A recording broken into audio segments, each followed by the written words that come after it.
Here with Daniel Jones. He is the starter for the season, barring something unforeseen happening, which to me means unless Daniel can't go out there because of injury or he plays just horrifically bad, Anthony's not getting another shot at this. His time at the Indianapolis Colts with this regime is done. And Anthony has to accept some responsibility for this, because really what this comes down to to trust. That's what it comes down to. It isn't about upside anymore. And as RC, I know, is going to probably touch on this, this is about what the floor is. And they feel like the floor is lower for Anthony than it is for Daniel Jones. And that, to me, look, when you start talking about those kinds of things, it really tells you that people have pretty much thrown in the towel on you.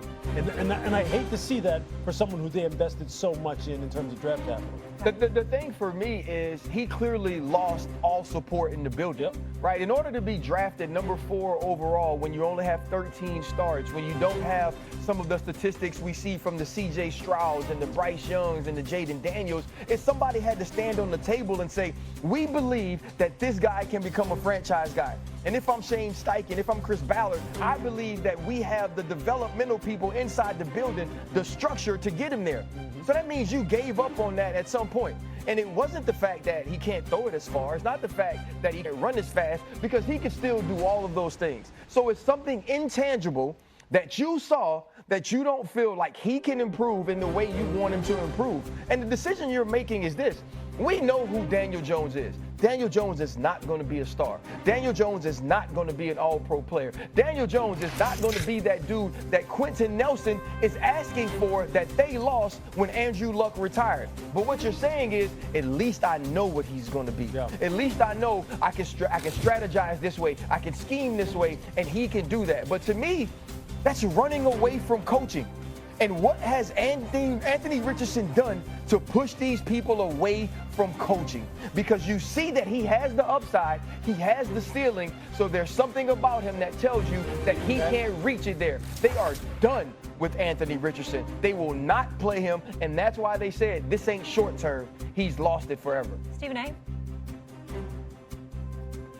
When you come into the season as a quarterback who was drafted 4th overall just a couple of years ago, fighting for a starting job, and your opponent is Daniel Jones, and it's still legitimized as a quarterback competition, and you combine that with the biggest raving about you is the fact that you changed your diet and that you're reading the playbook more, you're in a world of trouble. We're talking facts here, guys. That's what the hell happened. A quarterback that was drafted 4th overall in his 3rd year in the league, that clearly has had his troubles with availability and ability when he's been available, was being raved about because he changed his diet and he was reading the playbook more. Now, this is a guy that's only 3 days older than Cam Ward, the number 1 overall pick for the Tennessee Titans. He's only 3 days older than him. This is a guy that is younger than Caleb Williams and Jayden Daniels. And we're still looking at him and we're saying it's over in Indy. That's a bigger issue, guys. That's not just about potential or lack thereof. That's questioning his football character. Something ain't there, whether it's his work ethic, whether it's commitment to excellence, whether it's off-season work. I don't know what it is. I'm speculating. I have no clue. RC, you've been traveling all over the damn place. I'm sure you know. I don't know. I'm not pretending to know. I'm simply saying, if we're asking those kind of questions, if that kind of skepticism is associated with this quarterback, they're saying we don't believe in him. And that's horrible to hear. A guy that's only 23 years of age. You know how bad you got to be 23 with that athleticism, and they're basically giving up on you? You know how bad you have to be for that to happen? Floor is yours, Doggy. Well, do you feel like they're failing him? The Colts are failing Anthony Richardson? I think Ballard took a big reach when they drafted him 4th a few years ago. They needed a quarterback. They obviously had a lot of, Peyton quit and Luck retired.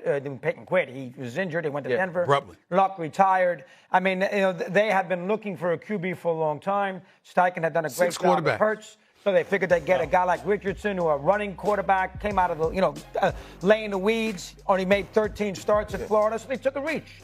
They took a chance. I don't blame the franchise for taking a chance. They made him the 4th pick in the draft. It's his 3rd year. Steichen has to win. Jones, say what you want, won a playoff game in Minnesota where he played great in the game, him and Barkley when they beat the Vikings. Yep. So he has shown you in a certain spot that he can be a factor in a big playoff game, and Richardson hasn't. So they decided to cut bait. It is. And it's just football. He got there. He had 3 starts. He took himself out of the game. He was very erratic. They decided to go in a different direction. Yeah, there is a tidal wave of things that leads the front office, an organization, to making this kind of decision. And it always does come down to football character in these kinds of situations. You don't give up on guys with this kind of talent unless there are things that you just truly believe will not allow him to ever reach what his ultimate potential is. That's why you drafted him in the first place. You drafted him because you thought, okay, we have the structure and we think he has enough of the football character to take this natural born ability of his and have it parlayed into him being an all-pro type of quarterback. And they missed. They missed, and it's going to be a big problem because people are going to lose their jobs over this. Because you're right, they're not going to win because of Daniel Jones. Yeah. They're not going to win because of him. They may feel as though that they may not lose because of him, but they're not going to win because of him, and their upside is going to be capped with him. I do believe that. And people are going to lose jobs over this. But I think that's what Shane Steichen is saying, right? Like, let me get to next season.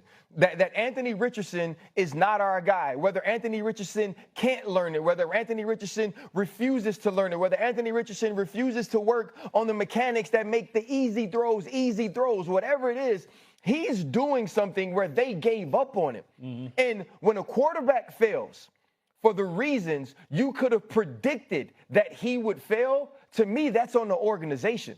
Because if I know you haven't had enough starts, if I know that you're injury prone, if I know that there is a lack of work ethic or whatever it is, then it's my job to fill those spaces for you.